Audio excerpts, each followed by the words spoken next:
नमस्कार दोस्तों, चलिए जान लेते हैं देश और दुनिया की सभी बड़ी व महत्वपूर्ण खबरों को। लेकिन इससे पहले अगर आप चैनल पे नए हैं तो वीडियो को लाइक, शेयर और कमेंट जरूर करें।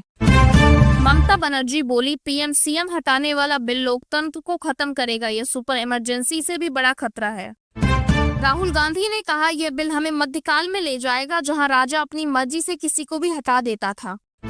ओवैसी बोले, यह बिल शक्तियों के बंटवारे को तोड़ता है और एजेंसियों को जल जल्लाद बनने की खुली छूट देता है।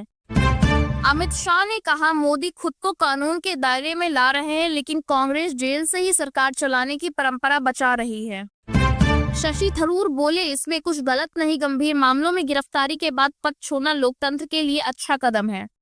बिल से अनुच्छेद 75, 164 और 239 ए में बदलाव होगा। 30 दिन से ज्यादा हिरासत पर पीएम और सीएम मंत्री पद को छोड़ना होगा। महाराष्ट्र के राज्यपाल सीपी राधाकृष्णन ने एनडीए उम्मीदवार के रूप में उपराष्ट्रपति चुनाव का नामांकन भरा। दिल्ली सीएम रेखा गुप्ता पर हमले के आरोपी राजेश शकरिया पर हत्या की कोशिश का केस, पहले से 9 आपराधिक मामले दर्ज। अरविंद केजरीवाल बोले, लोकतंत्र में मतभेद स्वीकार्य है पर हिंसा नहीं, भरोसा है पुलिस सख्त कार्रवाई करेगी।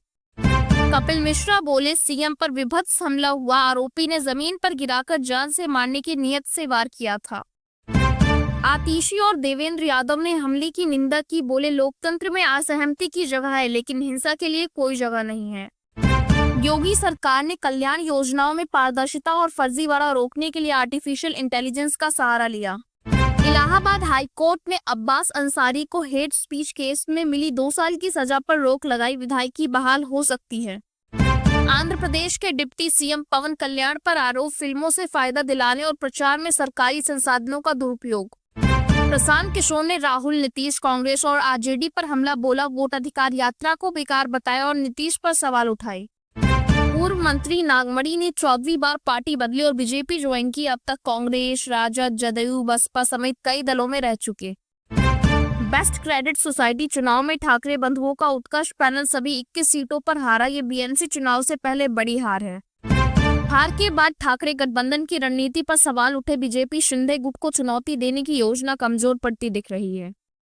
कांग्रेस नेताओं ने राजीव गांधी की 81वीं जयंती पर श्रद्धांजलि दी। प्रियंका बोली, उनसे करुणा, प्रेम और देशभक्ति की विरासत मिली। भोजपुरी अभिनेत्री पाकी हेगड़े ने डिप्टी सीएम सम्राट चौधरी से मुलाकात की और बीजेपी में शामिल होने की अटकलें तेज हुई। बीजेपी विधायक केतकी सिंह ने गाजीपुर का नाम बदलकर महर्षि गौतम या जमदग्नि के नाम पर रखने की मांग की। अहमदाबाद में 10वीं की छात्र की हत्या, 9वीं के छात्र ने चाकू से कर दी। अलग समुदायों के कारण तनाव भड़का और हिंदू संगठनों ने स्कूल में तोड़फोड़ की और आरोपी हिरासत में है। दिल्ली दरियागंज में बुधवार को जर्जर 3 मंजिला इमारत ढहने से 3 लोगों की मौत, मलबे में कई लोगों के दबे होने की आशंका है। पुलिस और रेस्क्यू टीम राहत कार्य में जुटे। सुप्रीम कोर्ट ने कहा, अधूरे गड्ढों से भरे या जाम वाले हाईवे पर यात्रियों से टोल वसूली नहीं की जा सकती। कोर्ट ने केरल हाई कोर्ट का आदेश बरकरार किया। लोकसभा में पीएम सीएम मंत्री को 30 दिन गिरफ्तारी पर पद से हटाने वाला 130वां संशोधन पेश हुआ। विपक्ष ने संविधान मत तोड़ो के नारे लगाए। अमित शाह बोले, मैंने आरोप लगने पर खुद इस्तीफा दिया था। बिहार कैबिनेट ने बांका में बिहार स्पेशल आर्म फोर्सेस 10 का मुख्यालय खोलने का फैसला किया। 1000 जवानों को प्रशिक्षण मिलेगा और 3रा सिपाही प्रशिक्षण केंद्र भी शुरू होगा।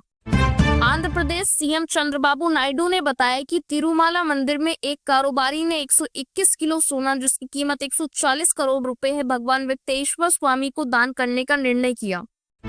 बिहार की रंजू देवी ने राहुल गांधी से शिकायत की कि वोटर लिस्ट से 6 नाम काटे गए हैं। बाद में कहा, वार्ड सचिव ने उन्हें गलत जानकारी दी थी और उनके परिवार का नाम लिस्ट में है। एमपी की छिंदवाड़ा में कलेक्टर के ज्ञापन न लेने पर कांग्रेस नेताओं ने विरोध जताते हुए कुत्ते के गले में ज्ञापन बांधकर किसानों की समस्याओं का अनोखा प्रदर्शन किया।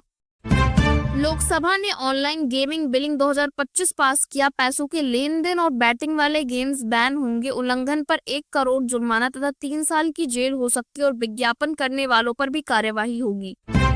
अमेरिकी राष्ट्रपति ट्रंप के 50% टैरिफ पर रूस ने कहा, अगर भारतीय सामान अमेरिका नहीं जा पा रहा तो रूस उन्हें खरीदने को तैयार है। अमेरिका एक नव औपनिवेशिक ताकत की तरह दबाव बना रहा है। ट्रंप के 50% टैरिफ के बीच रूस ने कहा, भारत को 5% छूट पर कच्चा तेल दे रहे हैं। इसे कमर्शियल सीक्रेट भी बताया गया। भारत अपनी तेल जरूरतों का करीब 40% रूस से आयात करता है। रूसी राजनयिक बोले, भारत और रूस की तेल डील पर पश्चिम की आलोचना इस बात का सबूत है कि आप सही रास्ते पर हैं। अमेरिका ने टैरिफ भारत पर दबाव बनाने के लिए लगाया। दिल्ली के महरौली में पत्नी के अवैध संबंध के शक में पति ने 2 साथियों से मिलकर हत्या की, जिसमें पत्नी को 5 दिनों तक धीमा जहर देने के बाद शव को कब्रिस्तान में दफनाया।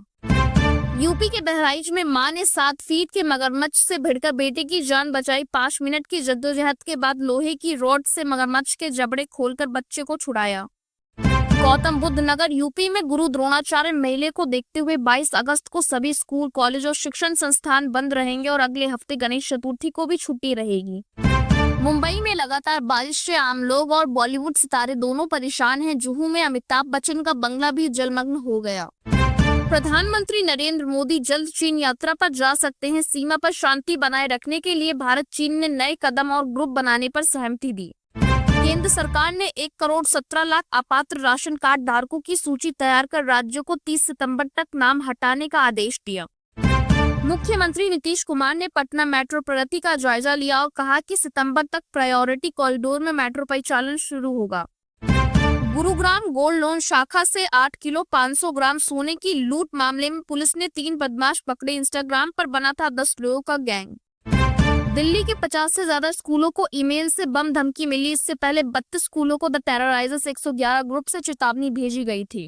दिल्ली के ओल्ड राजेंद्र नगर में यूपीएससी की तैयारी कर रही 20 वर्षीय छात्रा ने तनाव में फांसी लगाकर जान दी। सुसाइड नोट मिला।